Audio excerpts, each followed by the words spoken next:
How did Meghan snare Prince Harry? According to a childhood friend, she swore by the Rules self-help book, which she also used on her ex Trevor. It was Ms Priddy, you may recall, who revealed to royal biographer Andrew Morton that Meghan was always fascinated by the royal family. She wants to be Princess Diana 2.0. Yet, what emerges from these revelations is a picture of Meghan who, as a young woman, was not quite the confident and sophisticated figure whom Harry fell in love with. Meghan was vulnerable, and as likely as any other 20-something to chance her luck in the dating stakes. Until now, it had been thought that for all her beauty, Meghan had been linked to only a handful of men, apart from her former husband, film producer Trevor Engelson, and the Canadian chef who replaced him in her affections.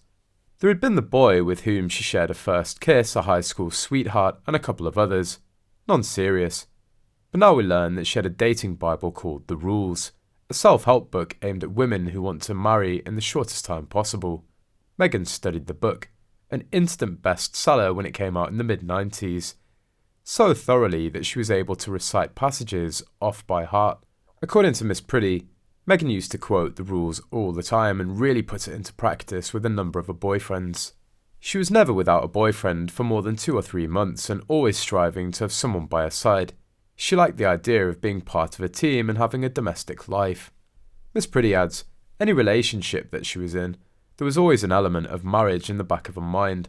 Meghan, she says, would quickly be thinking about what the relationship would be like in 10 years' time.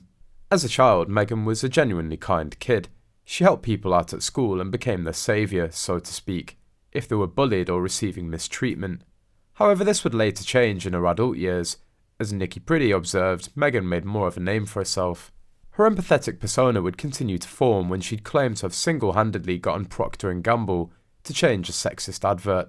However, her father had pulled some strings to get a small television station to film and air Meghan's reaction to the advert. Honestly, this was possibly the beginning of Meghan gaining her massive ego. She still believes that people will listen to her because she convinced a big corporation to change their sexist advert, when hundreds of complaints were doing the same thing. Meghan knew the type of man that she wanted, but any relationship she got in had to be on her terms. Everything had to be approved by her, and the man had to do everything she wanted. If she was going to appeal to any man she could get a clause into, she had to appear genuine and caring. So she decides to do charity work with World Vision Canada. She'd cut ties with UN Women by this time, but was acting like she was working for them. According to Tom Bauer, she took a whole crew of people to Rwanda, including hair, makeup and a photographer.